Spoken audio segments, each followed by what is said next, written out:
Rob Rowan here, and as part of the Kids Day experience, we have some of these mentors here. That one of them happens to be one of our wheelchair athletes who's just got a great story. Harold Heck is with me, and Harold, thanks for joining us. No problem. I enjoy it. I enjoy the atmosphere. I love Nebraska.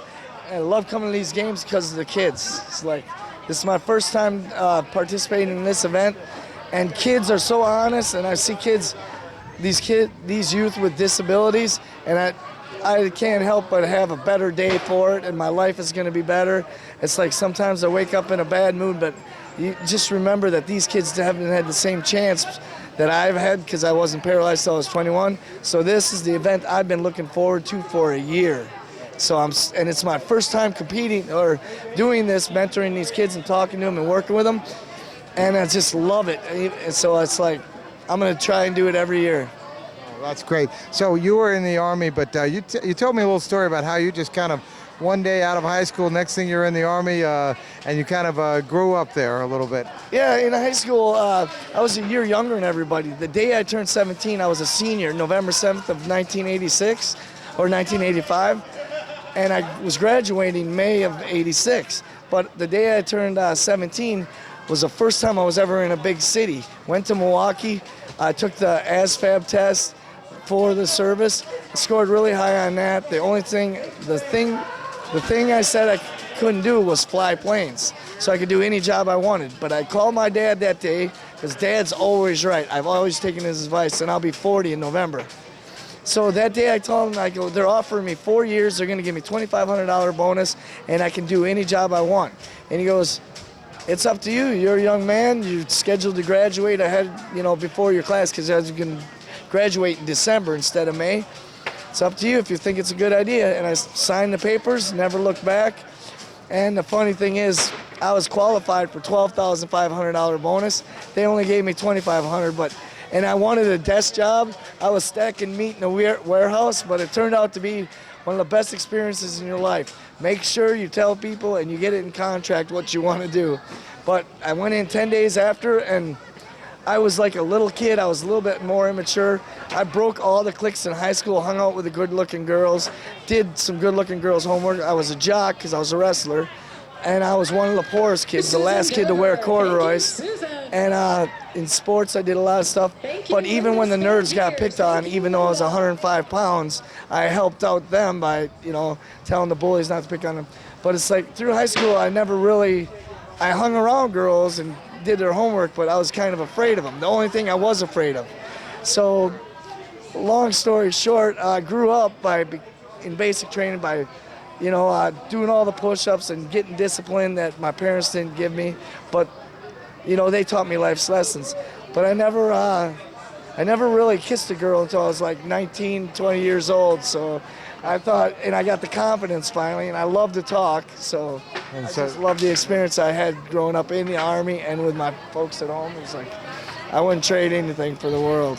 But there's a little bit of a sad story that goes on actually how you got your disability and it's probably a lesson for some of the people out there about drinking and things like that. And I think that may be worth telling a little bit, even though, because I'm sure there's people watching this who don't think it makes a difference. Oh, it does. See, like I told you, I was 17 when I went in the Army, and I was naive, but I had confidence. But I didn't swear and I didn't drink, and it's like, and I was friendly to everybody. When I got out of the military 4 years later, I drank too much and I partied too much, and I was swearing too much. Anyway, I was really self-centered, and I thought I was invincible. Because I went in at 105 pounds, came out at 135 pounds, and I was on the All-Army wrestling team. So that summer, I was working for my dad the whole year, from June of 90 to August 28th of 90. Started school, and I didn't quit my habits, the bad habits I had. Still a little bit self-centered, except for my friends and family. And drinking was a lot of the problem. But I didn't have problems because I had such high willpower in school, per se. It was like making bad decisions. I made the worst decision of my life. My buddy came down and picked me up from Madison. It's like an hour to Whitewater, Wisconsin, because I had already gotten a DWI in June as soon as I got out of the Army. So I didn't learn from that. And he was driving. We were going to Madison to all these parties, and we started drinking at 6 o'clock, and then at 10 o'clock we were going across town to pick up the girl I was going with. And I'd been drinking, like I said, since 6 o'clock, and I bossed this guy around because I met him in Egypt, and he's from Wisconsin. So we picked up the girls, and we went a different way. I'm unfamiliar with Madison. It's dark out. And when I grew up in the country, when we were drinking and driving, or I'd be designated a drinker, the guys would go to the bathroom in the ditch. So I'm thinking, well, I'll just pull over on the side of the road and go to the bathroom. But I'm thinking it's out in the country. So I had to tell him 5 times to pull over, because we're on a 3-lane highway and I don't know where I am. It's dark and I had to go to the bathroom. He pulled over the 5th time, and I ended up getting out thinking I was going to the bathroom in the ditch, jumped over a railing this high, and it was and I fell 45 feet onto railroad tracks. I've been paralyzed from the waist down, and the doctors told me that the only reason I lived is because I was built like a brick, a brick building. It was all solid muscle, protected my organs, my heart, and my lungs didn't explode. And then they told me I might be paralyzed. They didn't know for 4 days because I was so swollen. Found out that after they did the operation, I was paralyzed. So I had to learn to do everything over again. And met a guy in rehab up in Minnesota, and I shook his hand thinking I was tough. He shook my hand and squeezed my hand, and I'm like, okay, where are you from? What do you do? And he said, Whitewater. And I was already in school in Whitewater, walking, going for my poli-sci degree. So after my injury, I met him. He told me to come back to Whitewater, introduced me to wheelchair sports. The coach told me about the National Veteran Wheelchair Games, and I've been doing it since '91. Never looked back. This is the best event in the world for me. It's like, and I cross-train, but my forte is basketball here. My favorite thing is the Kids' Day here now. It's like, 'cause this is the first year I did it, but it's like, it's built up my self-confidence, and it's helped me become better acclimated around my surroundings. And it's like, I know how I was judging people in wheelchairs. When I came out of the Army, I wasn't prejudiced at all or racist, but now it's like, before I was afraid of people in wheelchairs. So now I'm not afraid of anybody. I'll go up and talk to anybody because I want to make them laugh. I know I'm a good person. I'm my dad's son. I want to make people laugh and not let them judge me. So it's like, I can't get over what these games bring to me because it's like, I'm on a high the whole week. So tell me, who was the coach at the Warhawks University? Michael Frogley. He coaches Illinois now, and they just won the national championship this year. They beat? They beat Whitewater, my old alma mater. I thought you'd want to mention that, but Mike's a great guy.